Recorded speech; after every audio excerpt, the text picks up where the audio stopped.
Magandang buhay muli sa lahat. Ako po uli si Sir Hill Bansuela Jr. mula po sa New Year High School. Ayan. So pag-uusapan naman natin ngayon guys, no, yung transformations. So sa transformations na pag-uusapan natin guys, meron tayong tatlong bahagi nito. So unahin natin translation, isusunod natin yung reflection, at ang panghuli ay rotation. Pero bago tayo magpatuloy, bigyan natin ng kahulugan ang mga ito. So ano ba ibig sabihin ng transformation? So sabi dito guys, no, it involves changing the size and or position of a point or shape. So sa pagkakataong ito guys, hindi muna natin pakikialaman yung pagbabago ng size. Doon lang muna tayo sa position ng point o shape. So simulan natin sa translation. So translations now, ang pinag-uusapan, if it involves moving a point or shape in different directions without making any changes to the size of the original shape. So, hindi magbabago yung size guys. Yung direction lang. Okay? At ang ginagamit natin dito guys ay yung tinatawag natin column vector. So, usually, tinatawag natin yung coordinate.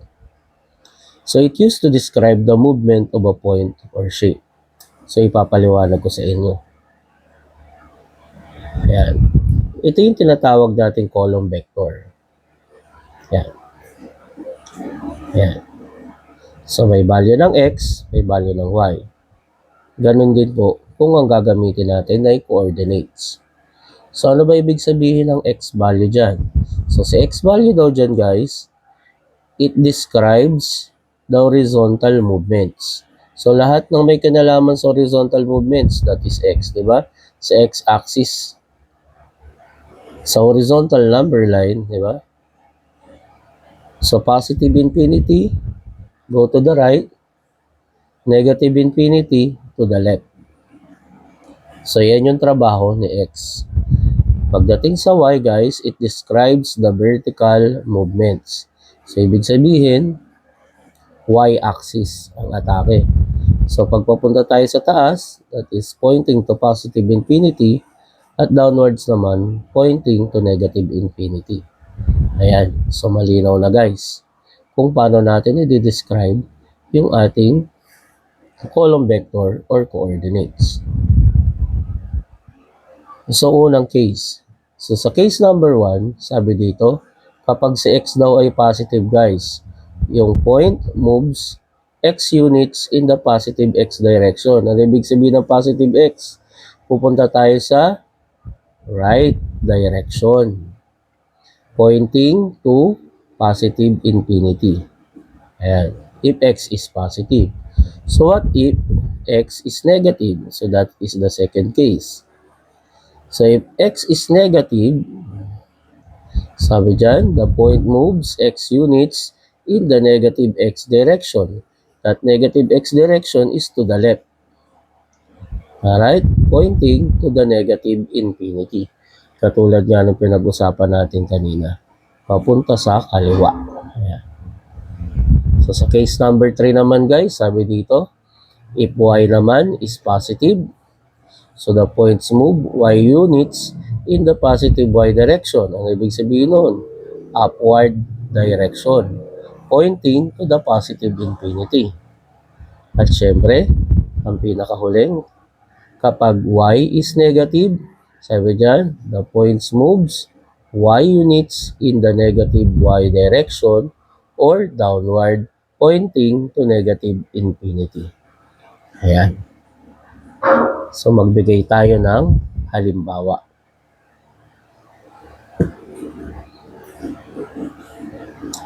So, sabi dito, i-describe daw natin yung bawat vector or coordinates.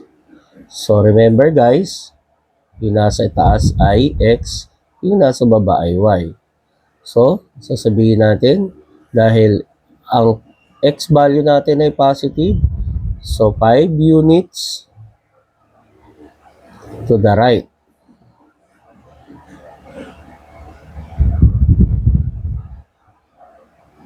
and 3 units downward. Dito ko na lang para magkasya guys. Ayan. So yung susunod naman, dahil si X is negative at si Y ay positive, so sasabihin natin 13 units to the left. So pag sinabi natin to the left, sa X-axis ang atake. Kapag upward and downward, sa Y-axis ang atake. And 6 units upward naman tayo guys dahil ito ay positive. So ibig sabihin, pointing tayo to the positive infinity ng Y-axis. Kuha nyo ba? Okay. Kuha pa tayo ng mga halimbawa. So guys, dito, si X at si Y ay parehong negative. So dahil negative si X, inuutosan tayong kumilos ng 2 units to the left. Ayan. And 4 units naman downward.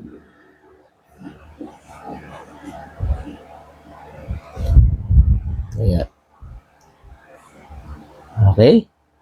Susunod naman, again, si X ay positive, si Y ay positive. So therefore, inuutosan tayong kumilos ng 7 units to the right.